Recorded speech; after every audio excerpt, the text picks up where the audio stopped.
It's always Hash Monday. It's always fucking Hash Monday. And this, of course, is direct from ISIS to the one-eyed Jew.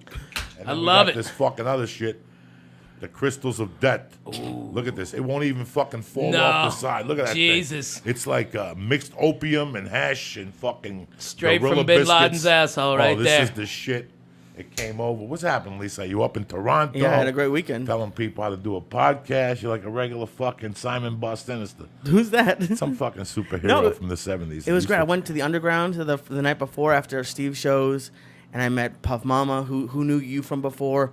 I had a podcast that I've never had my name on anything before. Like, I've gone with you to things and it's fun, but like I started getting really nervous after I dropped Paula off the night before I left, because I realized I was packing, and like my name was on it, and it couldn't have been more fun. We did dabs. I met this great guy David, who works for like the biggest pot grower in Canada, and he was telling me all about it. And then the next day we had like 20 people at the podcast seminar. It was great. It was the coolest thing about it was there were people there who didn't know me from the podcast, and I got like this one guy was there. He was like 80 years old, but he wanted to start a podcast. It was great.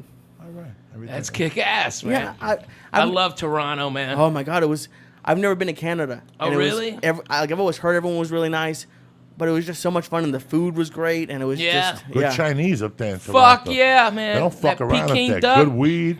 They ain't fucking around up there. I miss that got birds city. in the fucking windows, man. Remember when they were shooting everything up there? Yeah, that was good, because you go one street and it's New York. You turn another street, it's fucking Chicago.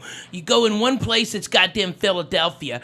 I mean, it's fucking the greatest town to shoot in, and the people are amazing, They don't shoot man. there no more like they used to? You know, they don't. I think the dollar got weaker against the Canadian dollar. It used to be, but not anymore. Now it's like 130 American for every dollar Canadian, so maybe more stuff will go up. I remember being up there at the comedy club Boris had. Yeah, underground. Boris, yeah. No, Hollywood. Yeah. Comedy Wood. Comedy Wood.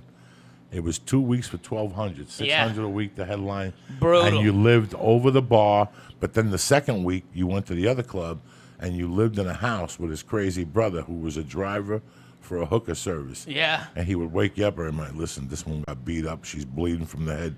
She'll suck your dick for the small 15. It was crazy. 15 Canadian. I had to keep the door locked. It was That's horrible. 8 US. But That's great. I remember being on that block and walking down the block one day and seeing Andy Garcia, the guy from fucking Cheers, the fat guy. Oh, yeah, George Wendt. Oh, my God, John Voight, all on one block. They were all staying in the same fucking hotel. Yeah. Here I am sleeping over a fucking bar. I know, and man. they're down the corner. They used to deliver weed to your door in those days, 35 and 8.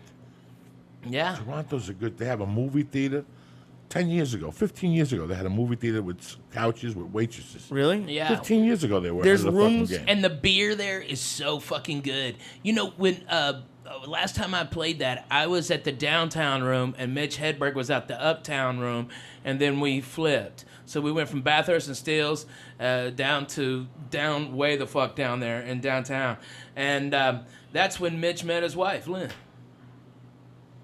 It was a crazy fucking time, man. It was a blast. That's when Mitch and that crazy kid, Josh, got arrested. Yeah. They got I forgot arrested in about Toronto that. right before he met Lynn. Yeah.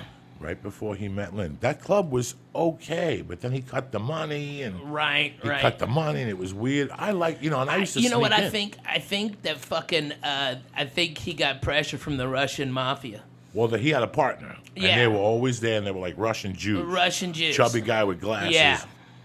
But it's funny because that whole town, like it was 2 weeks, and I'd settle in there. That was the only town that I broke my thing about strip clubs. Yeah, Like, because I don't they're go to deadly, strip dude. clubs. Oh my God! So Oh yeah, oh my fucking God. I went it's to right. this weed room the night, like the first night I got there, which they have there, which is I think the one thing that LA is kind of missing, just places you can go and smoke and hang out. And these 3 girls walked in that were literally, one was just wearing, it was possibly the hottest girl I've ever seen. And right down the street, it was called like the Brass Rail. Yes, or something. I know. Yeah, man. You were on Bloor Street. Yeah. Yeah, you were on Bloor Street. That's Yeah. where you were. Yeah. I'm telling you, I used to go up there fucking, and here's how I used to do it. This is the craziest story. I used to go to the Improv, and at the Improv was a nice Irish kid from Manhattan that was going to the U of Miami. He was working himself through college, and at night he'd work at the Improv. All right? He had a Puerto Rican girlfriend.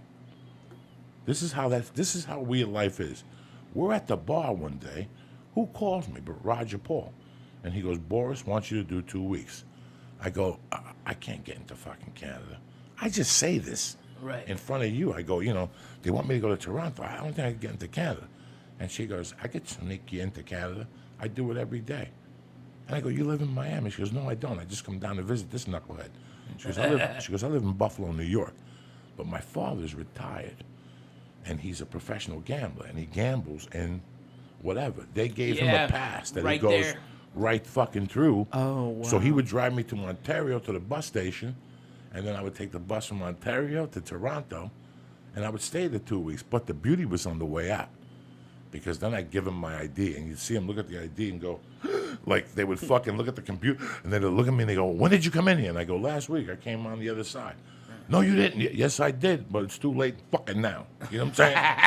It's too late, baby. It's too late. Somebody's going to get fired. So you want to arrest me on the way out? Be my fucking guest. I'll say I saw you and your fucking partner here. And they gave me my ID, and they said, don't come back. I came back 3 more fucking times within the next year and a half. It was good times. And the same way, but once 9/11 came, they locked that road up. Yeah. They locked that fucking road up. Yeah, you can't hardly get over What now. a fun city. Well, I miss it. What a fun. And now I'd love to go to Vancouver. I remember 15 years ago. When I'm telling you, this is how long ago. Gavin was still married to his wife, and he lived on Martel. Wow. No. Yeah, Martel, because him and Keith lived on Martel. This has to be 2000, so it's 15 fucking years ago, 99. There was a girl that used to date Larry Vizeo that was the fucking cutest blonde girl you ever saw in your life. Her parents were hippies, her grandparents were hippies. This chick walked around LA barefoot, dirty feet, with a suntan that fucking never ended. She grew up on the beach, but her story was she worked on the beach of Vancouver selling pot cookies. Guys, Gavin was still with his wife. This is 99. This is 16 years ago. We're still not selling weed on the fucking beach. No. Here. They were selling weed on the beach, cookies. She used to bring them down. And one night she sold me and Gavin a cookie for $5 a piece. And I remember he went home and almost died. I remember, you have enough? Lee, can you get 2 more of these for your Uncle Joey? And These are great. I've never had this before. That's a dud. Oh, it's a dud? Maybe. That's been there for fucking 2 years. Huh. But just the conversation at a table got this girl to call her dad. And here's the best thing. I would take the flight to Buffalo. The dad would pick me up at the airport, take me to his house, let me take a shower, and him and the mother would cook for me Puerto Rican red beans with pork chops. Fuck yeah, man. We're going in like fucking Marines. You understand me? Welcome to church, motherfucker.